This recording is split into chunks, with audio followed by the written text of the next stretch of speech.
ईश्वर के सभी वैसे तो बच्चे हैं, लेकिन पिता अपने उस बच्चे को ही घर का कारोबार संभलवाता है जो संभालने योग्य होता है, उसी को अपनी तजूरी यानी सेफ की चाबी देता है जो उस धन को संभाल सके। नादान बच्चे को दे दे तो वो आप भी खराब करे और न भी खिलावे, तुरंत ही निर्धन हो जावे। तो इस प्रकार परमात्मा के विधान में लिखा है वेदों में कि वो परमेश्वर ऊपर रहता सचखंड में, जिसको ध्युलोक कहा है वेदों में, और वहां मनुष्य सदृश है वो, लेकिन उसका शरीर बहुत तेजों में है। वहां से जब नीचे आता है तो अपने रूप को सरल कर लेता है, हल्का तेज पुंज का बना लेता है, और वहां सशरीर आता है और नीचे अपनी अच्छी आत्माओं को मिलता है। ये पांचवा वेद वाला ज्ञान उनको सुनाता है। उनमें से कौन कौन है जो दास को अब कलयुग के अंदर पता है कि किन किन को परमात्मा अपने विधान अनुसार मिले। आदरणीय धर्मदास साहिब जी बांधवगढ़ वाले, आदरणीय मलुकदास साहिब जी, आदरणीय दादू साहिब जी, आदरणीय नानक साहिब जी जो सिख धर्म के प्रवर्तक माने जाते हैं, आदरणीय गरीबदास साहिब जी गांव छुडानी जिला दद्दर हरियाणा वाले, आदरणीय घीसा दास साहिब जी गांव खेखड़ा उत्तर प्रदेश जिला मेरठ। इन पुण्यात्माओं को परमात्मा आकर मिले। ऋग्वेद मंडल नंबर 9 सूक्त 86 के मंत्र 26 और 27 में, ऋग्वेद मंडल नंबर 9 सूक्त 82 के मंत्र 1, 2, 3 में, और भी बहुत से मंत्र हैं। ऋग्वेद मंडल नंबर 9 सूक्त 96 के 16 से 20 में, ऋग्वेद मंडल नंबर 9 सूक्त 94 यानी 94 के मंत्र 1 में, ऋग्वेद मंडल नंबर 9 सूक्त 20 मंत्र 1 में, ऋग्वेद मंडल नंबर 9 सूक्त 1 मंत्र 8 और 9 में, और भी अनेकों स्थानों पर। यह प्रमाण है कि वो परमात्मा सतलोक से चलकर आते हैं, अपनी अच्छी आत्माओं को, श्रेष्ठ आत्माओं को मिलते हैं जो दृढ़ भक्त होते हैं, और ऐसे उनको प्राप्त होते हैं जैसे आकाशीय बिजली, आकाशीय विद्युत अपने स्नेह वाले धातु को ही आधार बनाकर उसके ऊपर गिरती है। जैसे पुराने समय में हमारे सामने एक कांसी धातु होती थी, कांसी, उसके थाली बेले होते थे। वर्षा के दिनों में यदि वो बाहर रह जाते थे, हमारी दादी जी कहती थी हमारी माताओं को कि इन कांसी के बर्तनों को अंदर रखो, इन पर बिजली गिरती है अमूमन। तो कहने का भाव ये है कि ऐसे वो परमात्मा उन विशेष पुण्य आत्माओं पर अट्रैक्ट होता है, किस लिए कि वो मेरा काम कर सकते हैं। बाकी तो बालक है, वो इस धन को खराब कर सकते हैं। इसलिए उन पुण्यात्माओं को इस कलयुग में आकर मिले। वैसे तो परमात्मा अपनी प्यारी आत्माओं को बहुतों को मिले हैं, लेकिन उनको वो धन दिया नहीं। मिले अवश्य हैं कि उनकी दृढ़ता ना पाने से उनको वो धन दिया नहीं जो इन पुण्यात्माओं को दिया। अब प्रसंग है कि हम इस बहुत ही गंदे लोक में रह रहे हैं, और यहाँ का स्वामी है ये काल भगवान ज्योति स्वरूपी निरंजन, जिसको सरपुरुष कहते हैं। और इसके 3 पुत्र हैं, रजगुण ब्रह्मा जी, सतगुण विष्णु जी, तमगुण शिव जी, और दुर्गा इनकी पत्नी है, ब्रह्मा विष्णु महेश की माता है। इस काल भगवान को श्राप लगा हुआ है 1 लाख मानव शरीरधारी प्राणियों का नित आहार करने का।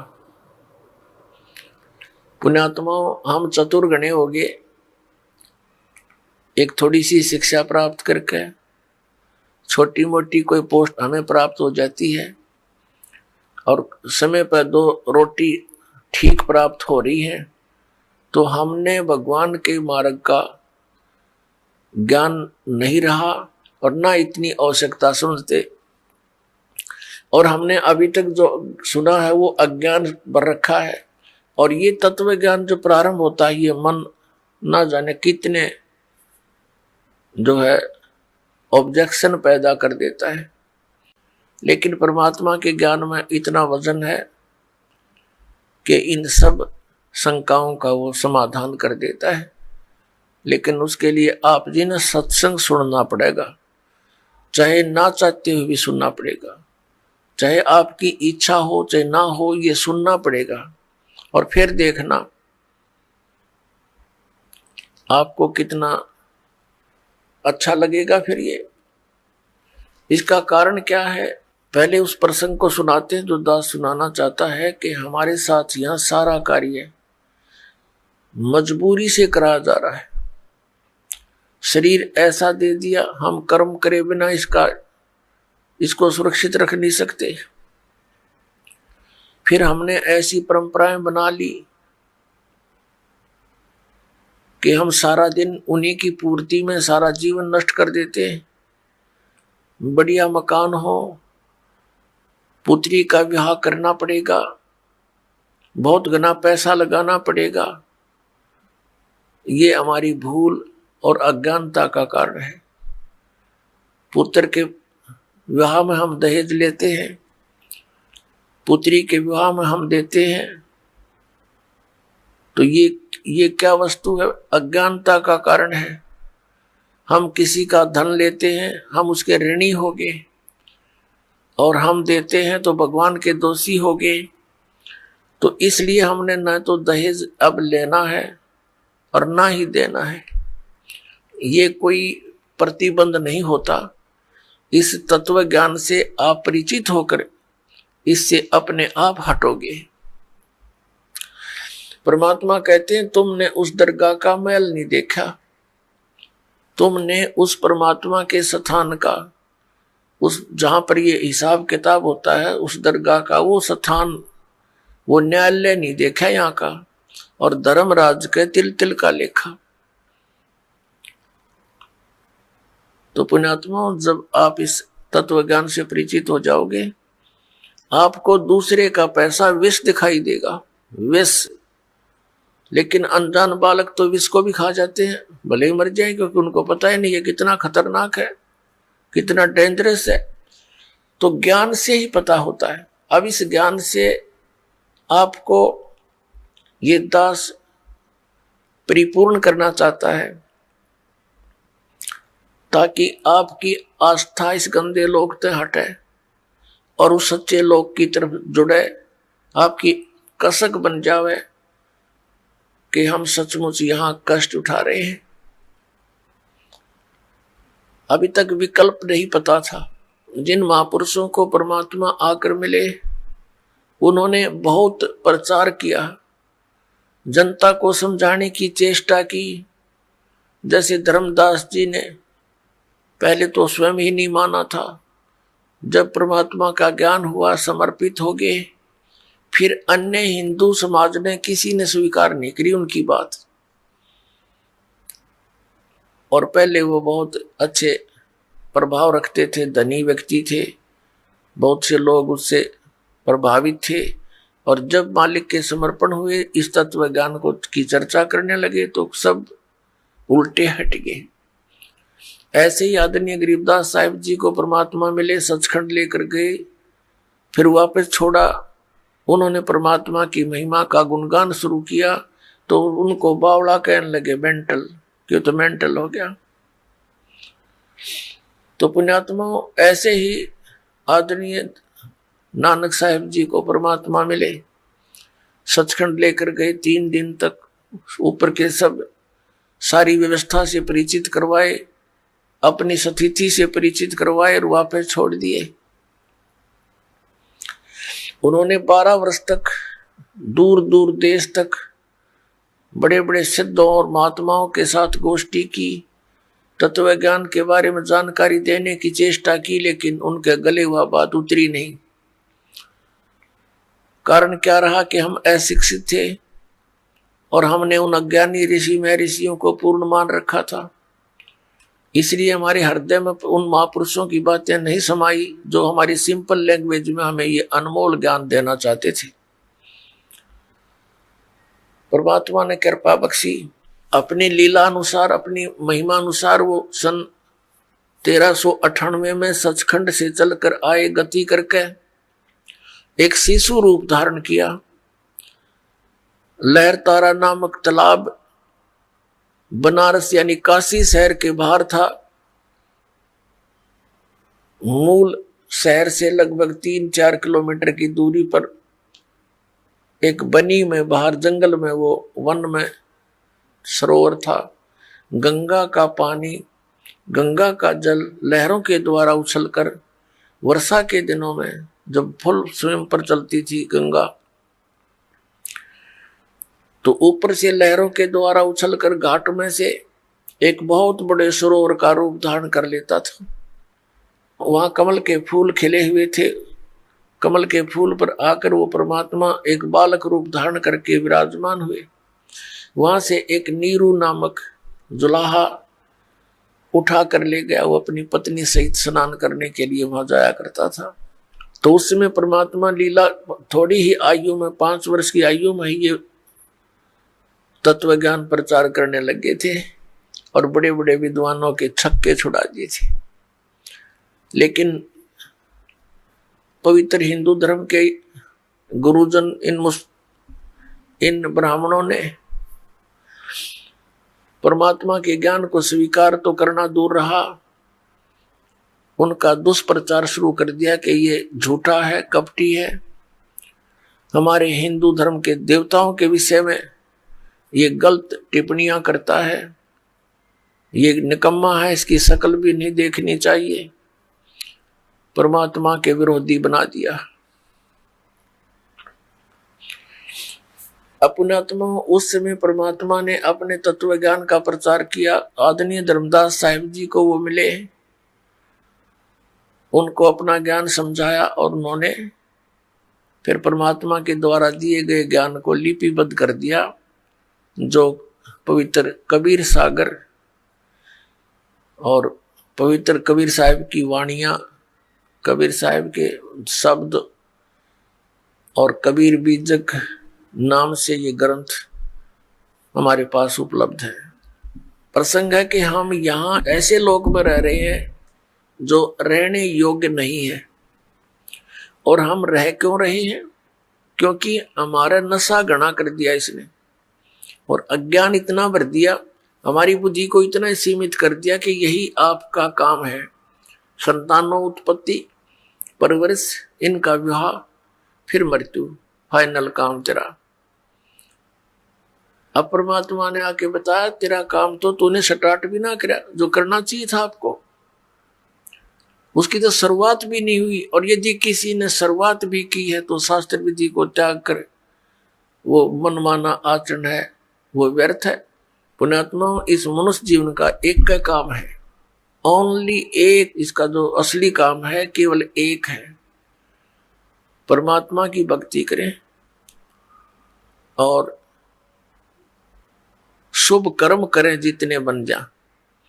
ये शुभ कर्म हमारे अंतःकरण की सफाई के लिए होते हैं और पापों से बचाने के लिए होते हैं। इस सारे प्रोसेस को अपना कर हम सतलोक जाएंगे।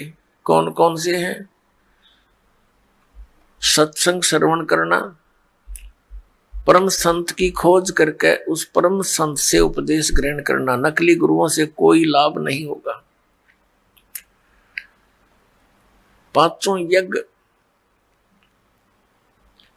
ये 5 यज्ञ जो है ये शुभ कर्मों में आते हैं और उस सत नाम का स्मरण और सार नाम की प्राप्ति, ये मनुष्य जीवन का कर्तव्य है। अपने आत्माओं, सतनाम का सुमरण और सार नाम की प्राप्ति, सार नाम की प्राप्ति के योग्य आपने बनना पड़ेगा। सतनाम जिसको मिलता है वो बहुत ही पुण्यकर्मी प्राणी है, क्योंकि इस सतनाम की अभी तक किसी को हवा भी नहीं लगी थी। उन महापुरुषों ने इसको इतना सुरक्षित रखा था। किन किन ने, जिनको भगवान मिले, जिनको परमात्मा स्वयं आकर मिले और इस धन को उनको देकर गए थे और कहा था अभी इसको डिस्क्लोज ना करना, ना तो बात बिगड़ जाएगी, अभी इसको डिस्क्लोज ना करना, अपने तुम स्मरण करना और अपनी अमृतवाणी में इसका प्रमाण छोड़ जाना। आने वाले समय में ये हमारे काम आवेगा। तो उन महापुरुषों ने जिनको भगवान मिले उन्होंने अपनी अमृतवाणी के अंदर ये एफिडेविट दे दिया कि कबीर इज गॉड, कबीर परमात्मा है, वो काशी वाला धानक वो परमात्मा है। जैसे आदरणीय गरीबदास साहिब जी ने कहा, हम सुल्तानी नानक तारे दादू को उपदेश दिया, जात जुलाहा भेद न पाया, ये काशी माहे कबीर हुआ। आदरणीय गरीबदास साहिब जी ने कहा कि हम सभी को पार किया, किस किस को? हम सुल्तानी नानक तारे, इब्राहिम सुल्तान अधम बलक शहर के राजा, और नानक साहिब जी और दादू साहिब जी, हम गरीबदास जी कह रहे हम सुल्तानी नानक तारे दादू को उपदेश दिया और जात जुलाहा भेद ना पाया, वो काशी माहे कबीर हुआ। गुरु ग्रंथ साहिब के अंदर महला पहला की वाणी आदरणीय नानक साहिब जी की है। उन्होंने 24 नंबर पृष्ठ पर उनकी वाणी पहला महला की अंकित है। उसमें लिख कहा है कि फाई सूरत मलुकी वेश, ए ठगवाड़ा ठगी देश, खरा सियाना बहुता बार ये धानक रूप रहा करता। जब परमात्मा आदरणीय नानक साहिब जी को बेई नदी के ऊपर एक जिंदा महात्मा के रूप में मिले थे, उनको अदृश्य कर दिया था, अंतर्ध्यान कर दिया था। बेई नदी के ऊपर स्नान करने के लिए प्रवेश कर रहे थे नानक जी, साथ में परमेश्वर भी उसके साथ एक जिंदा महात्मा साधु के रूप में प्रवेश कर रहे थे। कुछ ही देर में क्या देखा कि वो छलांग लगा के जैसे दोनों ही, और फिर दोबारा बाहर नहीं आए। तो नानक साहिब जी को मृत जान लिया गया। बड़ी खोज की गई, जाल डाल डाल कर दरिया को खोजा गया, लेकिन वो तो बहुत दूर जा चुके थे। उनके शरीर को, स्थूल शरीर को परमात्मा ने कहीं छुपा दिया। आत्मा को लेकर सचखंड गए, वहां जाकर देखा कि ये पूर्ण परमात्मा अकाल मूर्त, ये एक तेजो जैसे सतलोक है, ये स्वयं भी प्रकाशित है, पूरा तेजो में है, और उस परमात्मा का शरीर भी तेजो में है। एक रोमकूप में करोड़ सूर्य मिला दे करोड़ चंद्रमा, इतनी रोशनी है उस परमात्मा की। एक रूप में परमात्मा अपने सिंहासन पर विराजमान थे, और दूसरे रूप में नीचे से जिंदा बाबा के रूप में ऊपर जा रहे थे नानक साहिब जी को साथ लेकर। तब नानक साहिब जी ने देखा था कि ये है भगवान, ये है रब, जेड़ा तख्त पे बैठा है, और ये नीचे से बाबा जिंदा जो आया है, कबीर जिंदा, ये कोई यहाँ का नौकर नाकर होगा, क्योंकि कबीर साहब जिंदा वाले महात्मा वाले रूप से अपने ही दूसरे रूप पर चंवर कर रहे थे, जैसे सेवक किया करते हैं।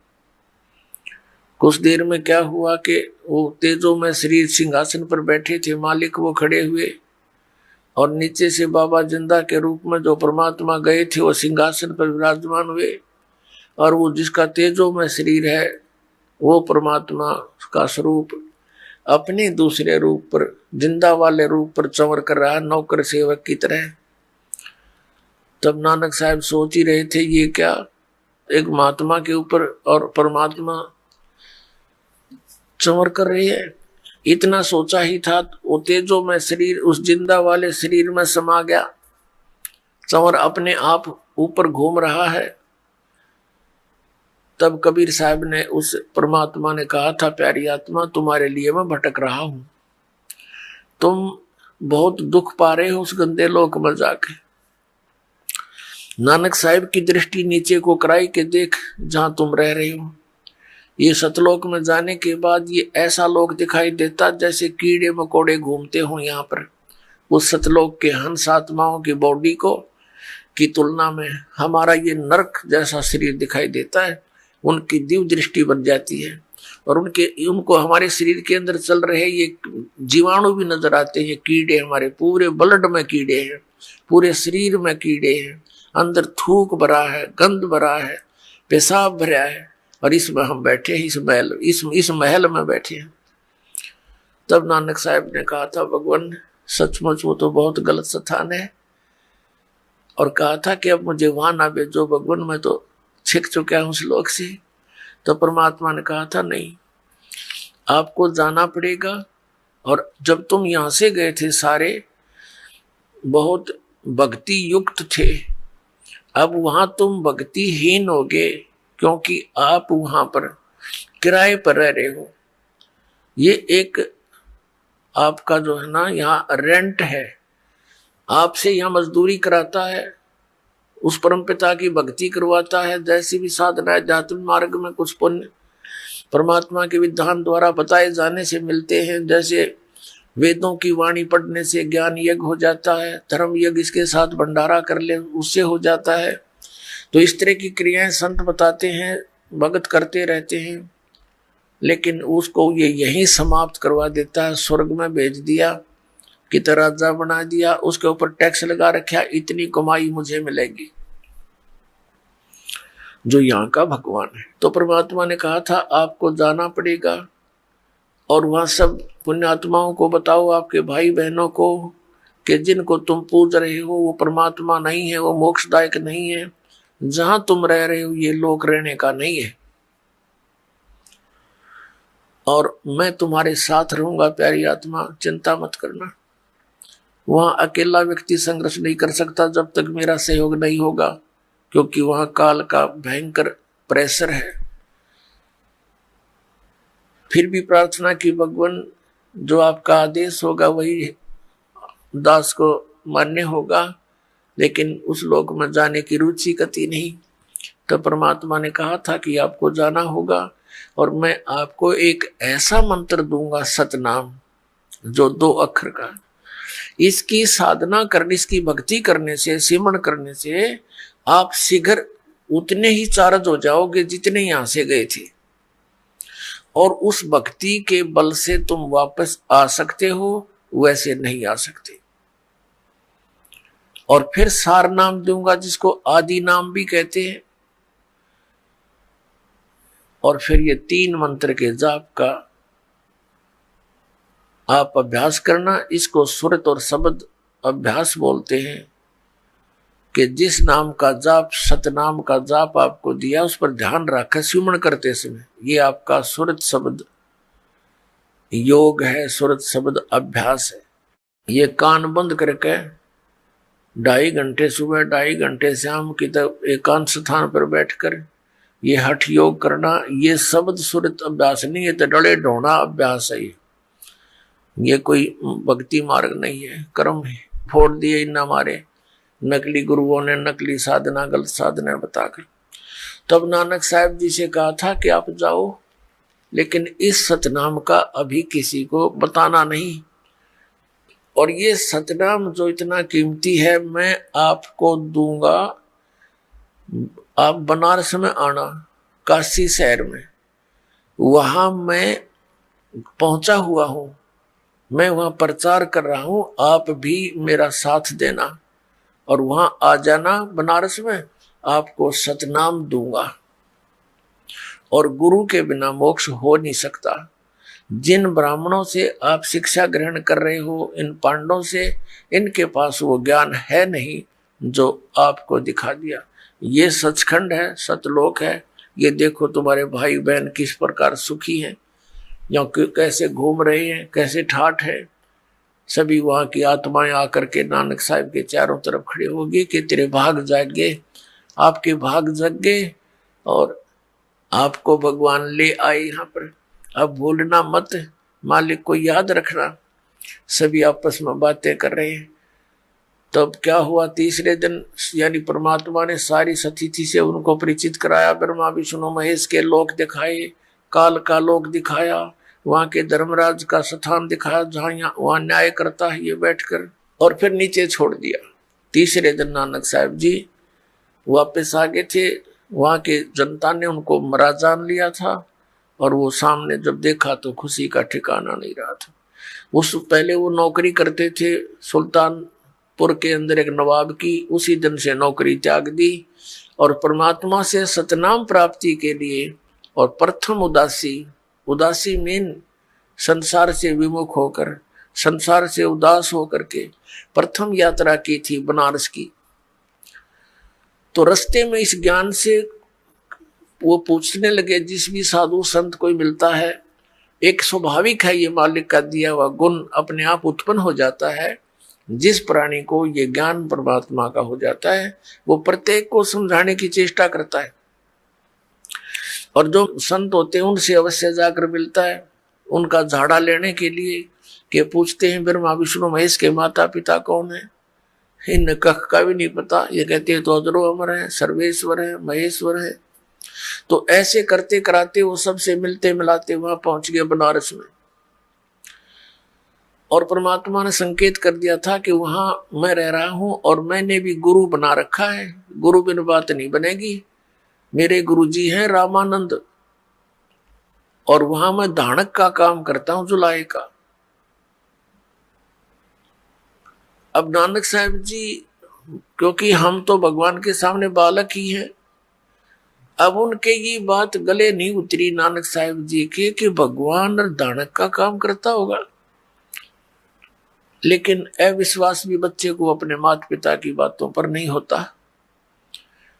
अब उन्होंने सोचा भी चलो बनारस तो चलना पड़ेगा, सतनाम भी लेना है, सतनाम बिन मोक्ष नहीं।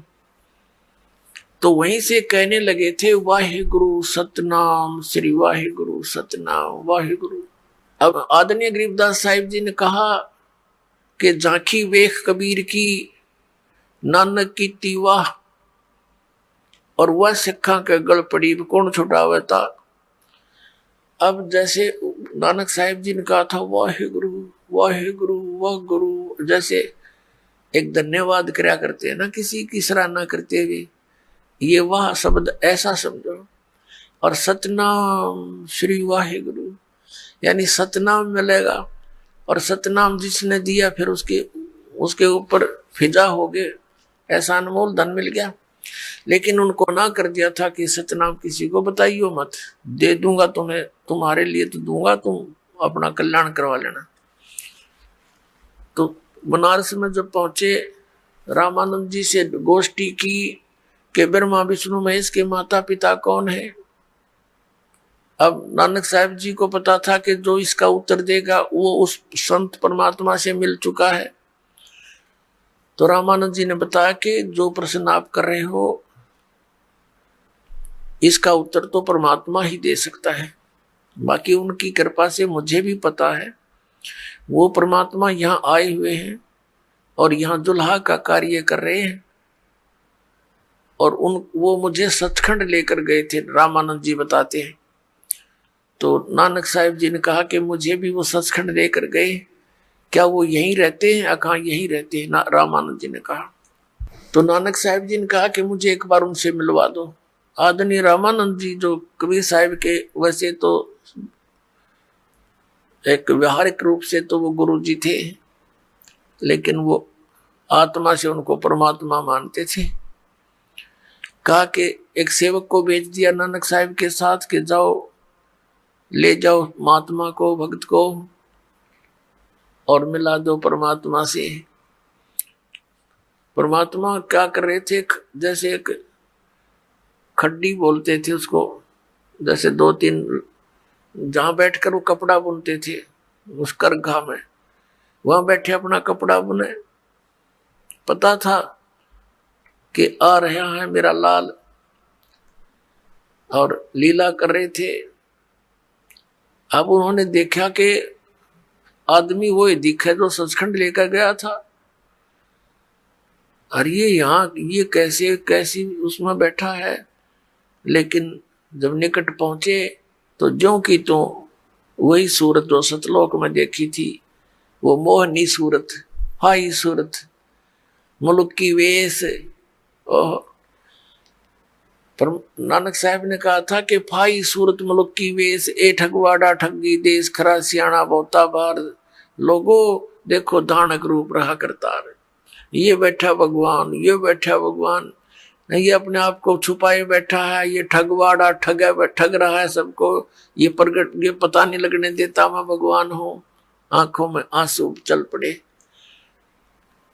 लेकिन वहां के जुलाई इकट्ठे हो गए, एक पंजाब का भगत आ रहा है और इस नीरू के पुत्र को भगवान बता रहा है। ये मेंटल हो गया, ये पता नहीं क्या जादू करता है। नीरू का पुत्र कबीर जो इसके पास आते हैं, इसी के गुण गाने लग जाते हैं। तो परमात्मा ने कहा था कि लो अब मैं आपको सतनाम देता हूं, लेकिन इसको अभी कहीं डिस्क्लोज ना करना, ये रहम करना मेरे पे, नहीं तो ये काल के दूत इस सतनाम से परिचित हो जाएंगे और ये भी सतनाम दिया करेंगे। ये अधिकारी होंगे नहीं और जनता भ्रम में पड़ी रहेगी कि वही सतनाम ये दे रहे हैं, वही सतनाम जो हम दिस दास को भेजेंगे कलयुग की पिछली पीढ़ी में, वो भी वही नाम देगा। तो भिन्नता का पता नहीं लगेगा और मेरे बच्चे काल के जाल में फंसे रह जाएंगे। तो परमात्मा भी तो कच्चे नहीं है, क्योंकि वो वेदों में लिखा उन्हीं को ये धन सौंपते हैं जो दृढ़ भक्त होते हैं। नानक साहिब जी ने कह दिया था कि भगवान जो आपका आदेश होगा उसी को सतनाम दूंगा, नहीं तो इसकी कहीं अवाबे नहीं लगने दूंगा। तो पुण्यात्मा उन महापुरुषों की इतिहास देख लो। नानक साहिब जी ने कितना बड़ा सिख समाज है, किसी को भी सतनाम नहीं दिया। मर्दाना और बाला उनके साथ रहा करते थे, दो पुण्यात्माएं, उनको भी ये नाम उन्हें प्रदान नहीं किया, क्योंकि पता था ये बालक है, कहीं डिस्क्लोज कर देंगे और बात बिगड़ जाएगी, परमात्मा की आज्ञा की अवहेलना हो जाएगी और काल का दाव लग जाएगा। एक समय की कहानी आपको पता है, जैसे समुद्र, इसमें जन्म साखी के अंदर नानक साहिब जी की पवित्र जन्म साखी में मर्दाना और बाला के का जो आंखों देखी हाल लिखे हुए हैं। एक समय मर्दाना और बाला ने प्रार्थना की कि भगवान हे गुरुदेव हमें श्रीलंका की सैर करा दो। नानक साहिब जी ने कहा कि आंखें बंद करो। आंखें बंद करी, समुद्र के किनारे खड़े थे। नानक जी ने कहा कि बच्चों मेरे साथ आ जाना है समुद्र के ऊपर, लेकिन तुम वाहे गुरु करते रहो। नानक साहिब जी चल पड़े सतनाम का जाप करते हुए, 2 अक्षर के सतनाम का। पीछे पीछे मर्दाना और बाला भी जा रहे हैं वाहे गुरु करते हुए। समुद्र पर ऐसे चल रहे हैं जल पर जैसे थल पर चला करते हैं। अब मर्दाना ने सोचा कि गुरुजी तो सतनाम के 2 अक्षर का जाप कर रहे हैं, तो वो भी उनकी सुन, और ये लीला थी मालिक की, नहीं तो ये बोल कर सिमरण करने का नहीं है। ये मंत्र जानबूझ कर बोला उन्होंने बोला, मर्दाना ने नकल कर ली, वो भी बोलने लग गया, तब वो डूबने लग गया समुद्र में। नानक साहिब जी ने कहा कि मर्दाना गुरु की नकल नहीं करा करते, आज्ञा का पालन करो और पुनः तुम वही बोलो, ये छोड़ दो, ये मंत्र मत बोलो। अब वो फिर लगा वाहे गुरु जपने, तो फिर ऐसे ही चल पड़ा समुद्र के ऊपर थल की तरह। अपने आत्माओं, ये कोई वाहे गुरु कहने से समुद्र के ऊपर नहीं तरा, वो तो आदेश शक्ति थी नानक साहिब के वचन की, उससे चल रहे थे वो। अब जैसे पुण्यात्माओं यह लीला देखो परमपिता परमात्मा की, ये कैसे काल के साथ आंख में चौनी खेल कर इस सतनाम को सुरक्षित रखवा गए। अब नानक साहिब जी ने फिर अपनी वाणी में भी इस सतनाम का बहुत बार वर्णन किया, लिखा। एक प्राण संगली नामक ग्रंथ है जो नानक साहिब जी की का विशेष ग्रंथ है, जिसमें बहुत बड़ा भेद, पूरा भेद प्राणों यानी श्वासों के द्वारा सिमरण सतनाम का होता है, 2 अक्षर के का, उसमें बहुत डिटेल लिखी थी। और उन्होंने एक राजा को दे दी थी, एक शिवनाभ नाम का राजा था, उसको सुरक्षित रखवा दी थी कि इसको रख देना, सुरक्षित रखना, किसी के हाथ ना पड़े, इस अनमोल धन को केवल तू ही सुरक्षित रख सकता है, ये मेरी बॉडी समझ लेना, ये मेरा शरीर जान लेना, अगर ये किसी को देना नहीं। उनका उद्देश्य ये था कि धीरे इसको वहां तक सुरक्षित रखें जब यो कलयुग की बिचली पीढ़ी आवे। फिर क्या हुआ कि 5वें गुरु अर्जन देव जी हुए सिख परंपरा में। उन्होंने जब ये वाणी का संग्रह करके इकट्ठा करके सब महापुरुषों की वाणी को एक कॉमन ग्रंथ बनाया कि महापुरुषों की वाणी सुरक्षित रहेगी, सब पढ़ा करेंगे, कलयुग में आने वाले समय में इनका काम आवेगी। तो उस समय उस प्राण संगली को भी देखा, लेकिन इन वाणियों को संग्रह करते समय एक विशेष ध्यान रखा गया कि कहीं इसके अंदर वो 2 अक्षर का नाम गुरु ग्रंथ साहिब में ना लिखा आ जाए, और आने वाले समय में और सिख लोग इनको पढ़ेंगे और जाप करने लग जाएंगे तो कहीं मर्दाना की तरह ये हानि ना उठा ले, भगवान की आज्ञा का, गुरुदेव की आज्ञा का उल्लंघन ना हो जावे। इस दृष्टिकोण से उन्होंने प्राण संगली से भी, प्राण संगली को जब पढ़ा अर्जुन देव जी ने, देखा उसमें तो बहुत ढेर सारे प्रमाण थे सतनाम के, तो उन्होंने यही उचित समझा कि कहीं गुरुदेव की आज्ञा की अवहेलना ना हो जा, और इसमें तो स्पष्ट लिखा है, विधि लिखी है, और हमारे सिख समाज को हानि ना हो जा, इसलिए उसने सारी की सारा ग्रंथ अच्छी तरह कपड़ों में पैक करके आदर के साथ, बहुत अच्छी तरह पैक करके और दरिया में बहा दिया, डाल दिया जल में आदर के साथ। तो किसी एक और भगत कोई खड़ा था, उसने प्रार्थना की, भगवान ये अनमोल वचन है गुरुदेव के, आपकी आज्ञा हो तो मैं रख लूंगा, मैं किसी को नहीं दूंगा, मैं इनको पढ़कर अपना आनंद मनाऊंगा। तो उन्होंने उसकी प्रार्थना पर, मालिक की दया होती है, नहीं तो बिल्कुल नहीं निकालने देते, कहा भी चल ले जा, तो इसको सुरक्षित रखना, किसी का और को ना बताना। अब वो फिर जैसे तैसे थी वो, उनमें 160 अध्याय बताए, कहीं पर 113 भी लिखे, तो केवल 80 अध्यायों को लेकर के प्राण संगली हमारे पास उपलब्ध है। फिर भी 30, 40, 50 अध्याय शेष थे, वो नहीं प्रकाश में आए। कारण क्या था कि उनमें इस सतनाम के 2 अक्षर का विशेष भेद है।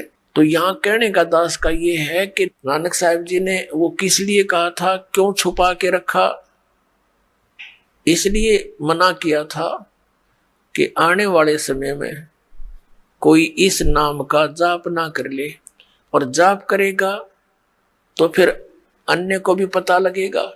तो काल के दूत भी, जैसे राधा स्वामी पंथ, सच्चा सौदा पंथ और ये निरंकारी पंथ, ये सारे सिख समाज से ही निकले हैं, और इनके पास ये मंत्र है नहीं। और अगर ये सार्वजनिक होता और उसमें ये ऐसा झटका मालिक नहीं देकर जाते मर्दाना को, तो ये सब इसको कति सरेआम नाम जाप करते। अब इन नकली संतों को ये पता नहीं चला कि ये मंत्र भी होगा जाप का, और स्वयं ये नहीं पता उनकी आंखें कहाँ चली गई थी ज्ञान वाली। नानक साहिब जी स्वयं जाप कर रहे हैं उसका, औरों को मना कर रहे हैं। क्यों? इसलिए कि भगवान का आदेश नहीं था। अब कारण क्या था कि जैसे अब ये भी नहीं कह सकते भी नानक साहिब जी ने हमारे साथ ये क्या किया, हमें ये नाम क्यों नहीं दिया। इसलिए नहीं दिया कि उनको ग्लूकोज लगा गए थे। वह ग्लूकोज जैसे जब तक सर्जन नहीं आता, वो कहीं बाहर गया हुआ हो और कोई इमरजेंसी केस आ जाता है, तो वो टेलीफोन पर उनके दूसरे व्यक्ति संपर्क करते हैं, जी ऐसे ऐसे मरीज है, तो वो बताता है इसके ग्लूकोज लगा दो, एक आधा इंजेक्शन लगा दो और मैं आकर संभाल लूंगा। ग्लूकोज लगाने से ट्रीटमेंट तो नहीं होता, लेकिन शरीर सुरक्षित रह जाता है। तो उन महापुरुषों ने हमें ग्लूकोज लगा दी। किसी को तो बता दिया कि गीता जी का पाठ करो, किसी को बता दिया संतों की वाणी का पाठ करो, भंडारे करो, धर्म करो। ये ग्लूकोज लगा रखे थे और इनसे क्या होता रहा, मनुष्य जीवन कंटिन्यूस आता रहा, लेकिन मोक्ष नहीं हो सकता था इस प्रोसेस से। अब मोक्ष के लिए तो ये मंत्र है, अब वो ग्लूकोज भी लाना पड़ेगा क्योंकि हम दीर्घ रोगी हैं, ये धर्म यज्ञ भी करनी है और साथ में ये कैप्सूल जो एंटीबायोटिक है। ये सतनाम के 2 अक्षर, आदि नाम का वो अक्षर, यानी ये 3 मंत्र का जाप आपको प्राप्त होगा तो आपका जरा और मरण का ये रोग समाप्त होगा। अब जो प्रसंग चल रहा है, परमात्मा ने स्वयं आकर के लीला की और हमें बताया कि आप यहाँ जिस लोक में रह रहे हो ये लोक रहने का नहीं है। तो आदरणीय गरीबदास साहिब जी ने कहा था, हम सुल्तानी नानक तारे दादू को उपदेश दिया और जात जुलाहा भेद नहीं पाया। वो कहा सीमा है कबीर हुआ, झांकी वे कबीर की नानक की तीवा, वह सिखा के गल पड़ी कौन छुटावे था। कि सतलोक का नजारा देखा सत कबीर का, परमेश्वर का, सतपुरुष का सतलोक में, तो उसको देखकर जैसे न कहते ना, वाह भाई वाह, ओ हो वाह वाह वाह तेरे की कितना अच्छा है। अब कहते हैं वह सिखा के गल पड़ी कौन छुटावे था। एक भक्त है हमारा, वहां रेलवे रोड पर उसकी दुकान थी छोटी सी, दास वहां बैठा था। ये सन 1994-95 की बात है। तो वहां एक खैतीलाल अरोड़ा वृद्ध सा व्यक्ति आ गया, भगत ने बैठा लिया कि आजा बैठ जाओ अरोड़ा जी। उसने फिर हमारा परिचय दिया कि हमारे गुरुजी हैं, उसका भी परिचय दिया कि ये गुरुद्वारे के अंदर बहुत सेवा करी है इन्होंने।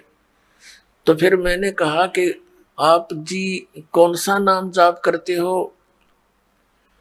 उस खैतीलाल अरोड़ा ने बताया कि मैंने 40 वर्ष तक गुरुद्वारे की सेवा की है और हम वाहे गुरु जाप करते हैं, वाहे गुरु। मैंने उनको दिखाया कि नानक साहब जी तो ये दूसरा नाम जाप करते थे, ये करने का बताया है। उन्होंने कहा नहीं, ये तो साढ़े गुरुवान करना सी, असी तो वाहे गुरु करना है। मैंने उनसे कहा, भले आदमी गुरु जी के पेट में दर्द हो जावे, जिन टैबलेट से जिस औषधि से उनको आराम होया, तो आप चेले ने भी वाही खानी पड़ेगी उस रोग में। तुम्हारा ये धोखा लग रहा है। ये इतना मुझे उस समय मालूम नहीं था कि ये कहानी ऐसे बनी हुई थी कि मर्दाना जी को उन्होंने इसलिए झटका दे दिया था कहीं आगे कोई इसने जाप ना कर ले। तो वो क्या कहता है, तो साढ़े गुरुआ ने करना सी, असी नहीं करना सी। तो अब पता चला जब ये जन्म साखी दास को ला कर दिया एक सिख बच्चे ने, और उसने बताया जी आप जो कह रहे हो सब सत्य है, नानक साहिब जी ये 2 अक्षर का ये सतनाम जाप करते थे, ये देखो। अपने आत्मा दास ने आपको इतना पारखू बना दिया कि अपने अपने धर्म ग्रंथों को आप स्वयं ही पहचान लोगे। जैसे एक समय 2 सेठ थे, 2 भाई थे वो, और छोटे भाई के 2 पुत्र थे। वो छोटे भाई की मृत्यु होगी। अब उनके सामने बच्चे थे, वो 16-17 वर्ष के। सामने समस्या आगे के बिजनेस कैसे करेंगे बालक। उनकी माँ ने कहा कि बेटा तुम अपने ताऊ जी के साथ बिजनेस कर लो, उसका हिस्सा कर लो, पार्टनरशिप कर लो। पैसे तो मेरे पास है नहीं बेटा, ये तेरे पिताजी के समय के कुछ लाल रखे हैं, इन लालों को अपने ताऊ जी को दे दो और ये कहीं इनको रख लेंगे, गिरवी रख करके उधार ले लेंगे पैसा। वो बच्चे अपने ताऊ जी के पास गए और कहा ताऊ जी हम आपके साथ बिजनेस करना चाहते हैं। उसने कहा ठीक है बेटा मेरे साथ कर लो। फिर उन बच्चों ने कहा कि मेरी माता कह रही है कि मेरे पास पैसे तो है नहीं, मेरे पिता के समय के कुछ लाल हैं, उनको आप रख लो। यूं कहकर वो लाल सामने रख दिए ताऊ जी के। तो उस सेठ ने देखा, कहा बेटा ठीक है, इनको बांध लो अच्छी तरह, तेरी मम्मी को दे आओ। और कहना उसको सुरक्षित रखे, फिर समय आएगा तब ले लेंगे, आवश्यकता पड़ी, अभी तो मेरा उधार चलता है, चलो मेरे साथ तुम्हारा हिस्सा कर लेता हूं। बच्चों ने सोचा ठीक है भाई, लाल हमारे पास है, पैसे की कमी है ही नहीं। अब उन दोनों पुत्रों को, दोनों बच्चों को, भाई वालों को लेकर अपने उस शहर में गया जहां से वो सामान लाता था। एक 50,000 का सामान खरीद लिया, लाला जी से सौदा कर लिया और उसको बोल दिया कि मैं बच्चों के हाथ अभी आपके पास लाल भेजता हूं, उनको गिरवी रख लेना। वो सेठ अपने लाल लिए हुआ था अलग से, और वहां धर्मशाला में रुके हुए थे उसी शहर में। दोनों बच्चों से कहा बेटा जाओ उस सेठ को ये लाल दे आओ जिससे हमने 50,000 के सौदे की बात की है। अच्छा ताऊ जी। वो दोनों बच्चे वो लाल लेकर सेठ के पास गए और कहा सेठ जी लो ये लाल रख लो, हम ये आपके 50,000 रुपये दे जाएंगे, अपना लाल वापस ले जाएंगे। सेठ ने एक जौहरी बुलाया पारखू, उससे कहा कि भी देखना ये लाल असली है या नकली। अब उस जौहरी ने बताया कि ये तो लालड़ी है, लाल नहीं है। लाल तो होता 9 लाख रुपए का उस समय, और लालड़ी को नहीं 200 रुपए की भी, यानी डुप्लीकेट लाल समझो। सेठ ने फेंक कर मारी गली में और कहा कि तेरे ताऊ जी अब इतने धोखेबाज हो गए, हमारे साथ धोखा करने आए थे, मैं कभी मना किया उसको, उधार भी वैसे भी ले जाता था, ये लालड़ी ये मुझे धोखा देने की क्या जरूरत थी, क्या बेईमान आ गया तेरे ताऊ में, ऐसा आदमी तो नहीं दिखा था। अब बच्चे सहम गए, घबरा गए और उस लाल को उठाकर ताऊ जी के पास आए और कहने लगे ताऊ जी वो सेठ तो बड़ा निकम्मा आदमी है, हमारे लाल को गली में फेंक दिया, उसने एक व्यक्ति बुलाया, उसने उसको नकली बता दिया, लालड़ी बताई और उसने बाहर फेंक दिया। और कहने लगा तेरे ताऊ जी ऐसे आदमी तो नहीं दिखे थे, धोखेबाज, आज कैसे नीयत खराब होगी उनकी, हैं लालड़ी दे दी, धोखा करे मेरे साथ। तब उस ताऊ जी ने कहा उस सेठ ने कि बेटा सचमुच ये तो लालड़ी है, ले अरे धोखा लग गया बेटा, लाल तो ये दूसरी जेब में था, ले ये देखा उनको, देख रहे भाई कितना अंतर दोनों में, हाँ है ना फर्क, कहा जी इसको तो बहुत अंतर है, ले ये देख आओ। अब वो उस लाल को लेकर चले सेठ के पास, पुनः आए कि सेठ जी ये देखो कैसा है। उसने फिर जोरी बुलवाया, उसने आते बता दिया हाँ ये है लाल, ओके है। तो तब उस सेठ ने कहा देख जिससे उधार ली थी, देख देख बच्चों तुम्हें आंखें हो तो ऐसा होता है लाल। अब कहने का भाव था कि फिर वो बच्चे आए वापस, उस ताऊ जी ने तो उन बच्चों को लाल और लालड़ी की परख करानी थी, दोनों बराबर दरके। सारी बात यह थी, सेठ जी अपने बच्चों को लेकर, भाई वालों को सामान लेकर के वापस आ गया जहाज से। घर आके अपने उन बच्चों से कहा बेटा ऐसा करो, वो तेरी माँ के पास लाल रखे ना अखा जी, उनको ले आओ, किसी का उधार है वो दे देंगे और फिर छुड़वा लेंगे अपनों को। अखा अभी गए ताऊ जी, वो बच्चे भागे गए अपनी माँ के पास। माँ ने कहा आगे बेटा, आगे माता जी, अका जो रोटी खाओ भोजन पाओ। बच्चे कहने लगे रोटी पात पीछे खाएंगे, पहले वो लाल दे माँ, जरूरत पड़ेगी ताऊ जी ने उनकी। अगले बेटा नो के नो रखे, सुरक्षित उठा कर दे दी पोटड़ी माँ ने। अब बच्चों ने सोची लाल है कि लालड़ी परखते कर ले, वह गठड़ी उड़े खोल ली, वो पोटड़ी में धर रहे थे और वो तो सारी लालड़ी थी। बच्चे कहने लगे माँ इनमें तो लाल एक भी को नहीं। तो माता जी कहने लगी बेटा मुझे तो पता नहीं, मैंने तेनों सोचा तेरे पिताजी के समय के रखे हैं वो कहीं लाल होंगे। अगर नहीं ये तो लालड़ी है, लाल तो 9 लाख रुपए का होता है, और यह तो 200 रुपए की भी कोई नहीं। माँ वो उड़े पटक दी ठाके, तो भी बड़ी बोली है। तो बच्चे दोनों वापस आए, और कहने लगे ताऊ जी मेरी माँ है ना भोली भाली है, बिल्कुल उसको पता को नहीं। और ताऊ जी वह लाल को नहीं, वो तो लालड़ी थी, सारी की सारी लालड़ी है, एक भी लाल नहीं उनमें तो। तब वो ताऊ जी कहता बेटा जिस दिन तुम मेरे पास लेकर आए थे ना ये उस दिन भी लालड़ी थी, और जब मैं कह देता ये लालड़ी है तो तेरी मां यूं कहती कि मेरे सिर पर धनी नहीं आज, इनका बाप को नहीं, हमारे तेरे लाला ने भी लालड़ी बताओ इसका ताऊ जी। तो बेटा आज तुमको मैंने इस योग्य कर दिया कि अपने लाल और लालड़ी को तुम स्वयं परख लोगे।